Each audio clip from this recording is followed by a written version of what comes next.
acısıdır, karıncanın da yarasıdır. Kanayan bir yaradır, parmaksız Hasan Efendi.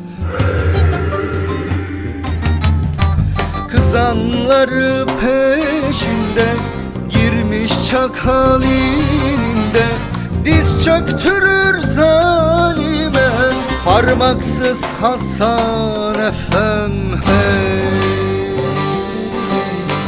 Kızanları peşinde, girmiş çakal ininde, diz çöktürür zalime parmaksız Hasan Efem hey.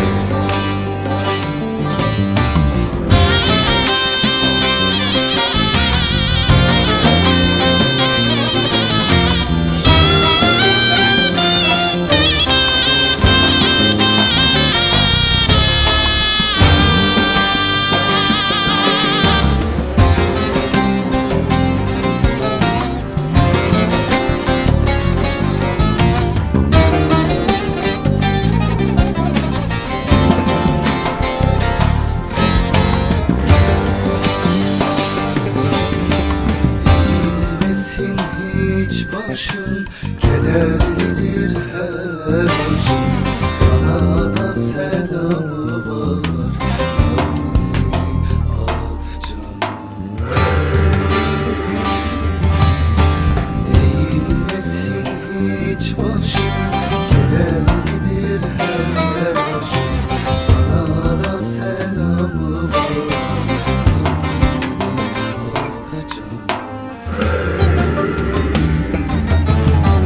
Kızanları peşinde, girmiş çakal ininde, diz çöktürür zalime parmaksız Hasan Efem hey.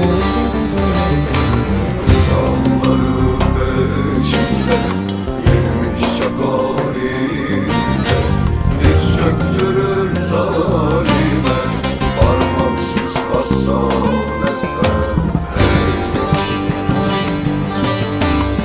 Düşman geldi sol yanından dolandı, o mübarek vücudun alkanlara mı boyandı?